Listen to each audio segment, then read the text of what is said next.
Hi, my name's Katie. I'm an artist, business coach and founder of Step Up Create. And today I would like to talk about the science of storytelling.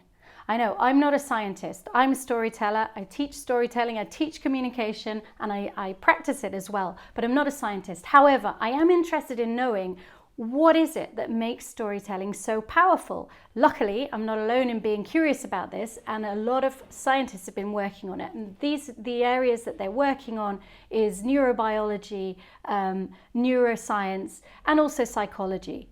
So let's have a little look at what's been going on in science. The first thing that comes up if we look at neurobiology is the word oxytocin. The idea of oxytocin, this is that love hormone, that feeling of just a really nice feeling that you get when you're in love or when something else goes on that sort of inspires you or whatever. So scientists have done a lot of investigation around this. What does it actually do? Why do we have it? How does it work? And one of the things that has come out about oxytocin is that it really helps us to connect. So someone with a high level of oxytocin has more of a chance of connecting with someone else and therefore empathizing with their situation. And what we see connected with storytelling is that stories tend to increase oxytocin levels. This was a test done in Claremont Graduate University by Paul Zach's team. And essentially what they did was take a blood test before listening to a story, test the oxytocin levels, and take a blood test after the story, testing the oxytocin levels. What they found was that stories rapidly and significantly increased oxytocin levels. What does this mean? Well, connecting with the other research, it means that stories make us more empathetic or more likely to connect with other people. So neurobiology is telling us stories are making us more likely to connect. They're also giving us that kind of feel-good approach. And this, of course, are stories that are well-told stories about these personal struggles of a character that we can empathize with.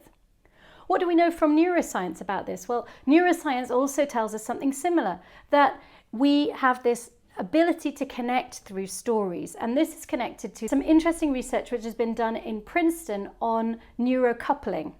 Here the experiment was basically people being put in MRI machines, they're told a story, and they're told the same story, and their brain activity is monitored. So people with very different brain activity were put into MRI machines, listened to the same story, and the same patterns came up as they listened to that story. And they even translated the story into Russian and tried it with a different language, same story, to see if the same thing happened, and it did. So what happens is that when you listen to a story, the storyteller and the story receiver and all of the different people that might receive this story start reacting in their brains in a similar way. This is creating empathy, creating connection. So another thing that neuroscience has found, and this has been around for a while now, is that storytelling not only activates the language processing part of the brain, but also the sensory cortex and the motion cortex.